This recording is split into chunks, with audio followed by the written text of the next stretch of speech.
आज एक financial times की रिपोर्ट आई है जिसमें उन्होंने कहा है कि जी 10 अक्टूबर का हम आपको वक्त देते हैं और आप अपने जो 41 डिप्लोमेट हैं उनको यहाँ से निकालें। ये बहुत बड़ी डेवलपमेंट है। उसकी वजह ये है जो मैं समझता हूँ कि कनाडा का साथ वेस्टर्न ममालिक ने नहीं दिया। ये जितनी भी हम लफ्ज़ बोलते हैं ना, ये जो ग्रेट पावर्स, ठीक है जी, ये जो 4-5 हम नाम लेते हैं जी, ठीक है जी, इनमें से अमेरिका ने भी साथ नहीं दिया, जर्मनी ने भी नहीं दिया, चाइना ने तो वैसे नहीं देना था, जापान खामोश रहा, रशिया का तुक नहीं बनता था। ये सारे और उसके बाद ब्रिटानिया, ऑस्ट्रेलिया सारे के सारे खामोश रहे। इसका मतलब ये है कि ये एक बहुत बहुत बहुत बड़ी जो है ना वो डेवलपमेंट है। 62 डिप्लोमेट्स हैं इंडिया के अंदर, कनाडा के। और अगर ये जिसे वो कहते हैं ना कि इसको वो कह रहे हैं कम करें, ठीक है जी। तो इसका मतलब ये है कि इंडिया चाहता है कि ताल्लुकात जो हैं वो मज़ीद ख़राब हों। इंडिया के अंदर तो अपोज़िशन चीखें मारती है काफ़ी महीने, फिर हुकूमत कहती है अच्छा आओ ये जवाब दे देते हैं। आप देखें ना डॉक्टर जयशंकर कितना कुछ आके पार्लियामेंट को ब्रीफ करते हैं कि हमने क्या कर रहे हैं और किस तरह कर रहे हैं। सारे मुद्दों ने कनाडा के 41 राजनयिकों को एक हफ्ते के अंदर भारत छोड़ने के लिए कहा है। और अगर कनाडा ऐसा नहीं करता है तो 41 राजनयिकों को मिलने वाली राजनयिक छूट बंद कर दी जाएगी। जाहिर है भारत का ये फैसला जस्टिन ट्रूडो के आरोपों के बाद कनाडा पर पलटवार माना जा रहा है, लेकिन आधिकारिक तौर पर इस फैसले के पीछे भारत ने दलील दी है कि राजनयिकों की संख्या दोनों देशों में बराबर होनी चाहिए। कनाडा ने अपने उच्चायोग में भारत से बहुत ज्यादा राजनयिक रखे हैं। भारत ने कनाडा को अपने 41 राजनयिकों को वापस बुलाने के लिए 10 अक्टूबर की डेडलाइन दी है। 10 अक्टूबर के बाद 41 में से जो राजनयिक भारत में रह जाएंगे उनको मिलने वाली छूट और दूसरे फायदे बंद कर दिए जाएंगे। कनाडा के भारत में करीब 62 राजनयिक काम करते हैं। 10 अक्टूबर के बाद देश में कनाडा के केवल 21 राजनयिक ही बचेंगे। सर आपको क्या लगता है बीइंग अ पाकिस्तानी ऐसे किस्म का इल्जाम कनाडा से, सर इसके पीछे क्या रीजन हो सकता है? सबसे पहले आपसे जानेंगे। देखिए इसको अगर हम स्टार्टिंग से लेकर चलते हैं G20 से, ठीक है। G20 में आते हैं, कनाडा की मीडिया बोलती है where was Canada at G20, was Canada at G20। फिर बायलैटरल मीटिंग होती है आखिरी दिन की शाम को मोदी जी की और ट्रूडो की।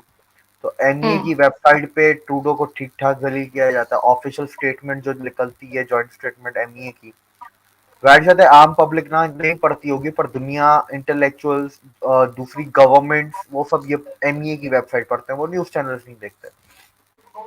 अगर उससे हम आगे जाएं तो फिर अगले दिन उसका प्लेन खराब हो जाता है ऑफिशियल। फिर 2 दिन बाद उसका दूसरा प्लेन आता है, वो भी रास्ते में खराब हो जाता है। तो 3 दिन बाद ये जाते हैं और इन 3 दिनों में इनको कोई खास प्रोटोकॉल नहीं दिया जाता, कोई भी बड़ा लीडर इनसे मिलने नहीं आता, गवर्नमेंट ऑफिशियल वगैरह। तो ये एक जो बेइज्जती का सिलसिला चलता रहा। अच्छा, इसी बीच में एक खबर और चली जो अभी भी चल रही है, और ये खबर इंडियन मीडिया और कैनेडियन मीडिया दोनों पे चल रही है कि जो ट्रूडो का ऑफिशियल प्लेन था वो खराब नहीं हुआ है, उस पर कोकेन मिली है, तो वो जब्त हुआ हुआ और इंडिया ने रोका हुआ था ट्रूडो को। और न्यूज है, और वो न्यूज ये है कि इंडिया ने कनाडा को ये धमकी दी है, ये थ्रेट किया है, या ये कहा है कि अपने 41 डिप्लोमेट्स को रिपैट्रिएट करो। यानी इंडिया ने फैसला किया है कि कनाडा के 40 से ज़्यादा डिप्लोमेट्स को किक आउट कर दिया जाए इंडिया से।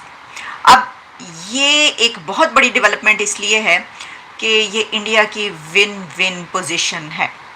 इंडिया की एक ऐसी सिचुएशन है कि जिसमें एक बड़ी जंग हमने देखी इंडिया और कनाडा के बीच, जो कि अल्फाज की जंग थी, डिप्लोमेटिक आप कह सकते हैं इसको, एक लड़ाई चल रही थी डिस्प्यूट पे, और उसके बाद अब इस इंडिया के इस स्टेप से, इस स्टेटमेंट से ये नज़र आ रहा है कि ये इंडिया ये जंग जीत गया।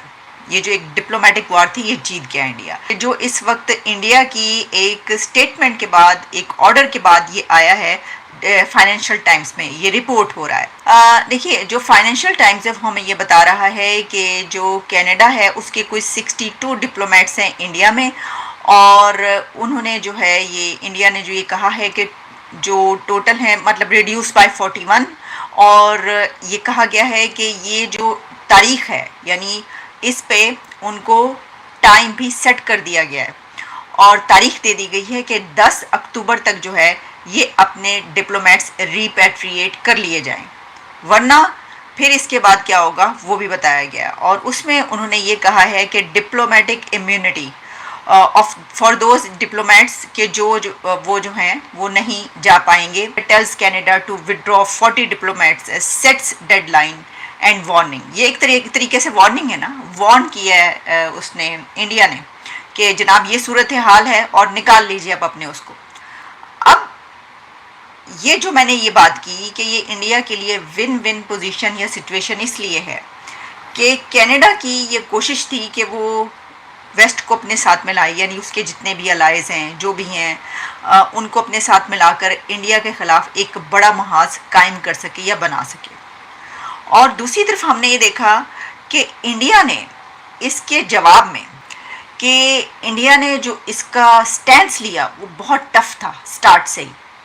हमें एक तरफ कनाडा अगर नज़र आ रहा था ये करता हुआ, तो दूसरी तरफ हमने ये देखा कि उसका जवाब इंडिया की तरफ से उससे भी ज़्यादा टफ दिया गया। शंकर ने ऐसा कटाक्ष करा है ना, ऐसा पॉइंट पे जाके मारा है कि कनाडा जो है वो तिलमिला गया है। उन्होंने बोला क्या एग्जैक्टली, देखिए मैं आपको बताता हूँ, बड़ी शानदार उन्होंने स्टेटमेंट दी है। उन्होंने बोला है फ्रीडम ऑफ स्पीच के ऊपर, अभिव्यक्ति की आज़ादी के ऊपर। उन्होंने ये बोला है कि यार देखो, हमें ना कनाडा से सीखने की ज़रूरत नहीं है, हमें औरों से सीखने की ज़रूरत नहीं है, ना कनाडा या कोई और मुल्क हमें सिखाने की कोशिश करे कि फ्रीडम ऑफ स्पीच होती क्या है। We are the world's largest democracy, पहली चीज़। दूसरी चीज़, फ्रीडम ऑफ स्पीच का ये मतलब नहीं है कि कल आप दंगा फसाद भड़काएं, आप वायलेंस को प्रोत्साहित करें, वो फ्रीडम ऑफ स्पीच नहीं है। और साफ साफ बोल दिया कि we don't think freedom of speech extends to incitement to violence, that to us is misuse of freedom and that is not defence of freedom. तो पहली चीज तो ये कि भाई जो कनाडा है वो समझाने की, ये कनाडा की आदत है, कनाडा गलती करेगा, कनाडा कुछ भी करेगा, उसके बाद बोलेगा नहीं नहीं हम तो इतने फ्री हैं, हमारे यहां कोई भी फ्री है, फ्री। ओ भाई, तुम्हारे यहां जो फ्रीडम है वो मेरे यहां खून खराबे का कारण नहीं बन सकता है। आप ये नहीं कह सकते कि कनाडा बहुत फ्री है इसलिए भारत में खून खराब हो रहा है। Sorry, that is not acceptable. ठीक है, अपना फ्रीडम अपनी जेब में रखो और हमें मत सिखाओ, हम दुनिया के सबसे लार्जेस्ट डेमोक्रेसी हैं यार, हमें मत सिखाओ फ्रीडम ऑफ स्पीच क्या होती है। ठीक, ये टिड्डीमल तो पागल हो गया और इसने जाते ही वहां पर जाकर इसने बोल दिया, देखिए इन्होंने एक खालिस्तानी टेररिस्ट को मार दिया।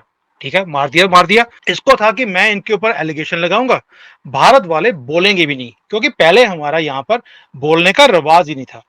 ये तो उन्होंने कभी अपने सपने में सोचा नहीं था कि भारत एक ऐसा रिएक्शन देगा भी। भाई उसको मुंह तोड़ जवाब दिया कि प्रूफ दिखा, अब प्रूफ उसके पास है नहीं। ऊपर से हमने वीजे कैंसिल कर, कैनेडियंस के वीजे, कभी ये अपने सपने में सोच नहीं सकते थे कि हम एक डेवलप्ड कंट्री, कनाडा वाले सोचते हैं अपने आप को एक डेवलपिंग कंट्री, हमारे कंट्री का वीजा बंद कर दे।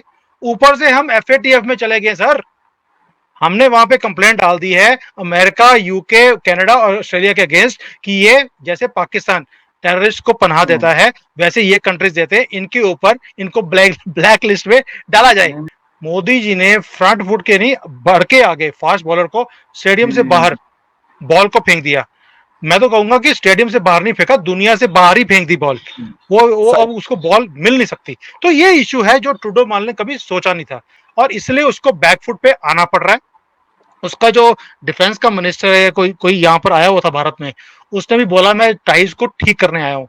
जब वो यहाँ पर आया बात करने के लिए तो भी हमने खरी खोटी सुनाई है उसको कि बंदे का पुत्र बन जा, वरना हम वही हाल करेंगे जो तेरे टिड्डीमल का किया हमने।